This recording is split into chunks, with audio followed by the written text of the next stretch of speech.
Hey PED 110 family, welcome back for another week of behavior modification and just incorporating change and wellness into our life. And so if you're watching this video now, that means you have completed the first unit for this semester. We've done 3 chapters. Chapter 1, Understanding Fitness and Wellness, where we got just the overview of what that means. Chapter 12, where we consider those special considerations so we could be safe when we're incorporating physical activity into our life.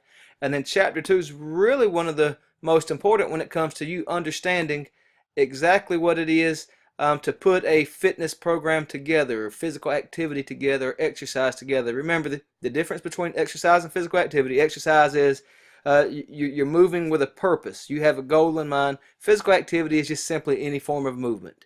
And so for the purpose of this class, I'm hoping that you incorporate more physical activity in your life, but I hope that eventually leads to you being focused on actually incorporating exercise in your life, setting a block of time each day where you can incorporate some type of exercise. Again, it has to be things that you enjoy and goals that you set for yourself, not for others.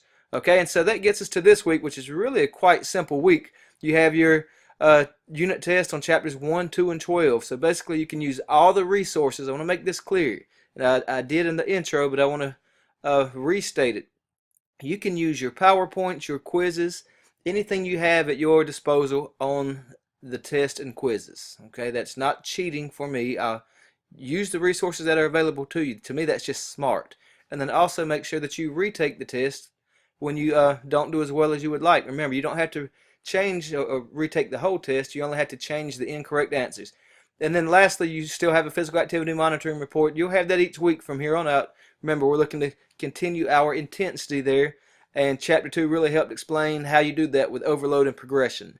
I do want to send a reminder when it comes to this physical activity monitoring report, and I try to stay really positive about things, but I had 11 people that didn't submit the previous physical activity monitoring report. Okay, let's make sure we stay on top of that. That's really what I consider to be one of the most important parts of the course, is you being intentional, or at least monitoring how much physical activity you get, so you know how to improve in that area and what changes to make. Alright guys, have a great week. As always, I'm here for you if you need me. Just shoot me an email and we'll take care of any questions, concerns that you may have. Have a great week and live well.